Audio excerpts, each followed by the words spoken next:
প্রিয় দর্শক বন্ধুরা, এই মুহূর্তের জন্য 2016 এসএলএসটি থেকে বিগ নিউজ, যেখানে সম্মানীয় চাকরিহারা শিক্ষকদের সঙ্গে সম্মানীয় মাননীয় শিক্ষামন্ত্রী মহাশয়ের বৈঠক শেষে কি জানা গেল সেই বিষয়ে এক্সক্লুসিভলি উঠে আসছে জরুরি তথ্যাদি, উঠে আসছে লিস্টের প্রসঙ্গ।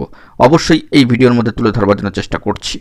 তো ভিডিওটিকে অবশ্যই শেষ পর্যন্ত দেখবেন, ইনফরমেটিভ ইনফরমেশান, এবং অবশ্যই চ্যানেলটিকে এখনই সাবস্ক্রাইব করে নিয়ে সঙ্গে থাকবেন। চলুন কথাবার্তা না বাড়িয়ে আমরা মূল টপিকটাতেই ফোকাস করি। বন্ধুরা, ইতিমধ্যেই বৈঠক শেষ হয়ে গিয়েছে চাকরিহারা শিক্ষকদের প্রতিনিধিদের সঙ্গে সম্মানীয় শিক্ষামন্ত্রী মহাশয়ের, এবং সেই বিষয়ে জানা যাচ্ছে যে গোড়া থেকেই তালিকা প্রকাশের দাবি করছিলেন চাকরিহারা শিক্ষকরা। যোগ্য অযোগ্য বাছাই শুরু এসএসসির, এবং এ বিষয়ে 21শে এপ্রিল একটা প্রকাশের কিন্তু সম্ভাবনা থাকবে। বৈঠক শেষে কার্যত এমনটাই বার্তা উঠে আসছে। অফিসিয়ালি আপডেট এখনও পর্যন্ত না উঠে আসলেও চাকরিহারা যোগ্য শিক্ষকদের যে মৌখিক বার্তা, সেই সূত্রে কিন্তু বার্তা উঠে আসছে। যোগ্য অযোগ্যদের তালিকা আমাদের কাছে রয়েছে বলে বৈঠক শেষে জানাচ্ছেন সম্মানীয় শিক্ষামন্ত্রী মহাশয়। কার্যত কোট আনকোট তিনি বলেন, সিবিআইয়ের দেওয়া তথ্য অনুযায়ী যোগ্য অযোগ্যদের তালিকা আমাদের কাছে রয়েছে। ওদের অর্থাৎ চাকরিহারাদের দাবি ছিল তা প্রকাশ করার। যদি আইনত সমস্যা না থাকে তা আমরা প্রকাশ করে দেব। সপ্তাহ 1.5-2 সময় তাতে লাগতে পারে।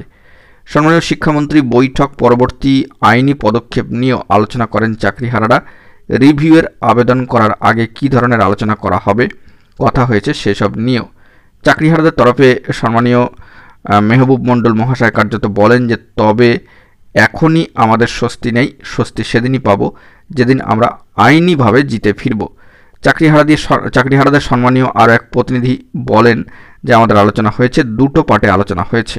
আমাদের দাবি যেগুলো সেগুলো নিয়ে আর একটা আইনি বিষয় নিয়ে। আমরা বলেছিলাম যোগ্য অযোগ্য তালিকা সার্টিফাই করে পাবলিশ করতে হবে।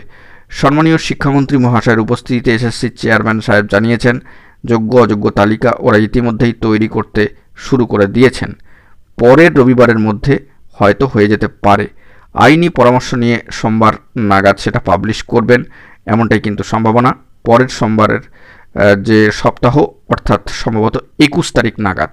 তবে সামাজিক গণমাধ্যমের সূত্র ধরেই বার্তা উঠে আসছে। অফিসিয়ালি নোটিফিকেশান বা বার্তা এলে কিন্তু সবটাই স্পষ্ট হবে সবার কাছে। এছাড়াও বৈঠক শেষে কার্যত ওএমআরের প্রতিলিপি প্রকাশ করা নিয়েও একটা আশ্বাস উঠে এসেছে, এবং সেই দিক থেকে আগামী 21 তারিখের মধ্যে যোগ্য অযোগ্যের তালিকা প্রকাশ্যে আনা হবে।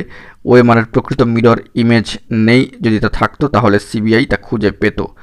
সিবিআইয়ের কাছে যে প্রতিলিপি আছে সেইটি প্রকাশ্যে আনা হবে বলা হয়েছে।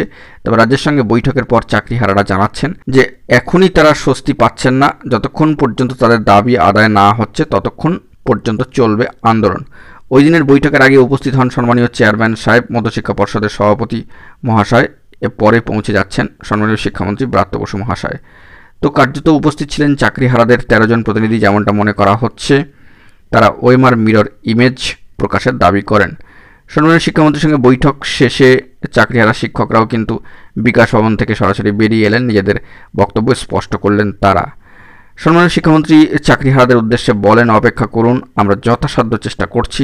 সুরাহার জন্য যা যা প্রয়োজন আইনি পরামর্শ মেনে কিন্তু সব করা হবে। অত্যন্ত গুরুত্বপূর্ণ বার্তা উঠে আসলো। এবার দেখা যাক পরবর্তী ক্ষেত্রে কী আপডেট উঠে আসে। বলা যেতে পারে এই প্রয়াস অত্যন্ত সদর্থক।